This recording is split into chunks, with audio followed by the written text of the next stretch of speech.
शरद पवार म्हणजे महाराष्ट्राच्या राजकारणाचा आरसा। गेली 6 वर्ष महाराष्ट्राच्या राजकारणात जे काही घडलं ते शरद पवारांच्या डोळ्यासमोर, शरद पवारांच्या प्रत्यक्ष किंवा अप्रत्यक्ष संमतीनेच। शरद पवार हे महाराष्ट्रातले पुरोगामी नेते, महाराष्ट्रातल्या डाव्या समाजवादी, मानवतावादी सर्व चळवळींना कायम मदत करणारे अशी त्यांची ओळख। मात्र दिल्लीतनं जेव्हा महाराष्ट्र दिसतो तेव्हा शरद पवारांचं एक वेगळं रूप आपल्याला दिसून येतं।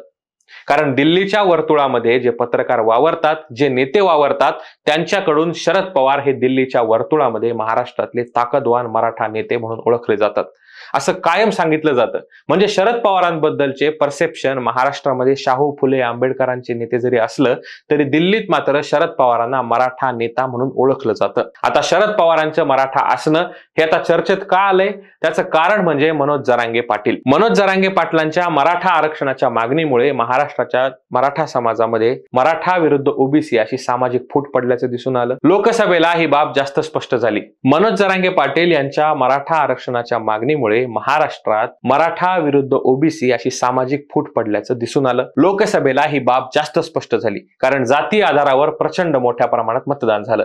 बीड, जालना, परभणी यासारख्या ठिकाणी नॉन मराठा उमेदवार हे मराठा समाजाचं मतदान न झाल्यामुळे पडले। अर्थात याचा प्रत्यक्ष म्हणा किंवा अप्रत्यक्षपणे म्हणा फायदा जर कोणाला झाला असेल तर तो म्हणजे तुतारीला, म्हणजे शरद पवार यांच्या पक्षाला। आता शरद पवारांनी महाराष्ट्रामध्ये सभा घेण्याचा झपाटा लावलाय, पण त्यामध्ये शरद पवार काही ठराविक नेत्यांनाच टार्गेट करतात।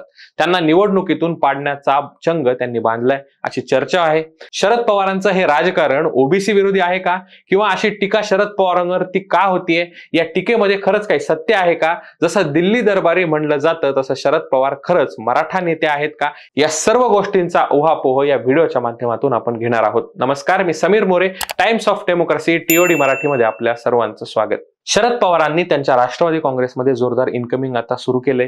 शरद पवार महाविकास आघाडीमध्ये जवळपास 80 जागा मागतील असा अंदाज आहे आणि 80 जागांपैकी जास्तीत जास्त जागा निवडून आणण्याची शरद पवारांची रणनीती असेल असं सांगितलं जाते। पण शरद पवारांनी सध्या पश्चिम महाराष्ट्र आणि कोकणाचा काही भाग यावर विधानसभेसाठी लक्ष केंद्रित केल्याचं दिसतंय। लोकसभेपासूनच शरद पवारांनी त्यांच्या पक्षामध्ये अजित पवारांच्या राष्ट्रवादी काँग्रेस किंवा भाजपच्या नेत्यांना प्रवेश द्यायला सुरुवात केली होती। पण यात एक गोष्ट ठळकपणे दिसून येते, ती म्हणजे शरद पवारांच्या पक्षात येणारे जे नेते आहेत त्यामध्ये प्रामुख्याने मराठा समाजाचे नेते आहेत। नगरचे निलेश लंके घ्या, बीडचे बजरंग सोनवणे, सोलापूरचे मोहिते पाटील घराणे घ्या किंवा कोल्हापूरचे घाडगे असतील, आणि आता इंदापूरचे हर्षवर्धन पाटील किंवा फलटणचे रामराजे निंबाळकर, ही यादी संपणारी नाहीये। कारण यामध्ये बबनदादा शिंदे, नाना काटे, विलास लांडे, अगदी ताज्या बातमीनुसार संजय काकडे हे सगळेच नेते आहेत। पण यामध्ये तुम्हाला कुठेही ओबीसी समाजाचा नेता चुकूनच सापडेल।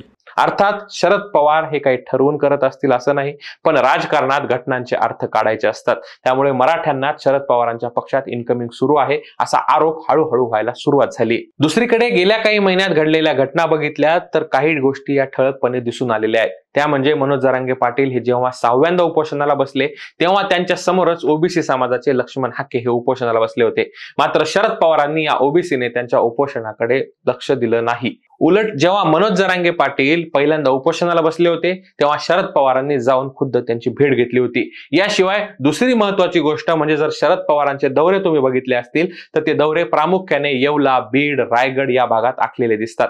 सुनील तटकरे हे अजित पवारांच्या अत्यंत जवळचे नेते। सुनील तटकरे हे ओबीसी नेते आहेत, मात्र आता शरद पवारांनी सुनील तटकरे यांना लक्ष करायला सुरुवात केली आहे। त्यांची मुलगी आदिती तटकरे हिचा पराभव करण्याचा चंग राष्ट्रवादी काँग्रेसने बांधलाय असं सांगितलं जातं।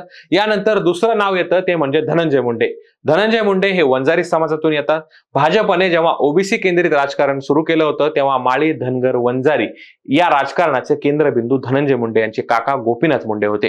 गोपीनाथ मुंडेंमुळे ओबीसी समाजात भाजपने चांगलं स्थान निर्माण केलं। तर बीडमध्ये जरांगे पाटील विरुद्ध मुंडे असा संघर्ष मोठा आहे। मराठा विरुद्ध वंजारी या दोन जातीची या संघर्षाला किनार आहे। असं असताना शरद पवारांनी धनंजय मुंडे यांच्यासाठी सापळा रचायला सुरुवात केली आहे। धनंजय मुंडे यांच्यावर बोचरी टीका करताना त्यांचं म्हणजे धनंजय मुंडे यांचं काय काय पदरात घातलं हे बोलायला लावू नका असा इशारा शरद पवारांनी दिला होता। त्यामुळे धनंजय मुंडे यांच्यावर शरद पवारांचा विशेष कोप दिसून येतो। धनंजय मुंडेंचा उल्लेख करताना छोट्या समाजातून येतो असाही शरद पवारांनी माध्यमांशी बोलताना उल्लेख केला होता। त्यामुळे आगामी विधानसभा निवडणुकांमध्ये धनंजय मुंडे यांच्या विरोधात शरद पवारांकडून विशेष आखणी केली जाईल। त्याला आता धनंजय मुंडे कसं उत्तर देणार हे बघणं औत्सुक्याचं असणार आहे. पण याच्या पुढचा शरद पवारांनी लक्ष केलेला नेता येतो तो म्हणजे छगन भुजबळ. मनोज जरांगे पाटील यांना सातत्याने जर कोणी शिंगावर घेतलं असेल तर ते म्हणजे छगन भुजबळ. मनोज जरांगे पाटील यांच्याकडून अत्यंत शेलक्या शब्दांमध्ये छगन भुजबळ यांचा कायम उद्धार केला जातोय, त्यांच्यावर टीका केली जाते. मात्र शरद पवारांनी येवल्यामध्ये सभा घेतली तेव्हा त्यांनी जनतेची माफी मागितली. मी तुम्हाला चुकीचा उमेदवार दिला असंही सांगितलं आणि छगन भुजबळ यांच्या विरुद्ध त्यांनी रणनीती आखायला सुरुवात केली. त्यामुळे आगामी काळामध्ये छगन भुजबळ हे शरद पवारांच्या निशाण्यावर असणार हे आता सिद्ध झाले. ही झाली ओबीसी नेत्यांची गत. पण दुसरीकडे हसन मुश्रीफांपासून किंवा नवाब मलिकांपर्यंत या दोन्ही मुस्लिम नेत्यांना देखील शरद पवारांनी वाऱ्यावर सोडून दिलेले. हसन मुश्रीफ यांच्या विरोधात समरजित घाटगे यांना पक्षात घेऊन मुश्रीफ यांचा करेक्ट कार्यक्रम कसा केला जाईल याची सोय शरद पवारांनी केली. तर दुसरीकडे नवाब मलिक यांच्या विरोधात देखील अणुशक्ती नगर मतदारसंघातून उमेदवार देण्याची तयारी शरद पवारांनी सुरू केली. त्यामुळे एकीकडे मराठा नेत्यांसाठी पक्षाची दारं उघडली आहेत तर दुसरीकडे ठराविक ओबीसी नेत्यांच्या मतदारसंघांमध्ये सभा घेऊन त्यांना लक्ष केलं जातंय अशा घडलेल्या घटनावरून दिसून येते. या सर्व घटनांबद्दल तुम्हाला काय वाटतं? शरद पवारांचं राजकारण हे खरोखरच ओबीसी विरोधात आहे का? याबद्दल तुम्हाला काय वाटतं ते कमेंट करून नक्की सांगा. हा व्हिडिओ आवडला असल्यास लाईक शेअर करायला विसरू नका आणि असेच नवनवीन व्हिडिओज पाहण्यासाठी टाइम्स ऑफ डेमोक्रेसी TOD मराठीच्या युट्यूब चॅनलला नक्की सबस्क्राईब करा.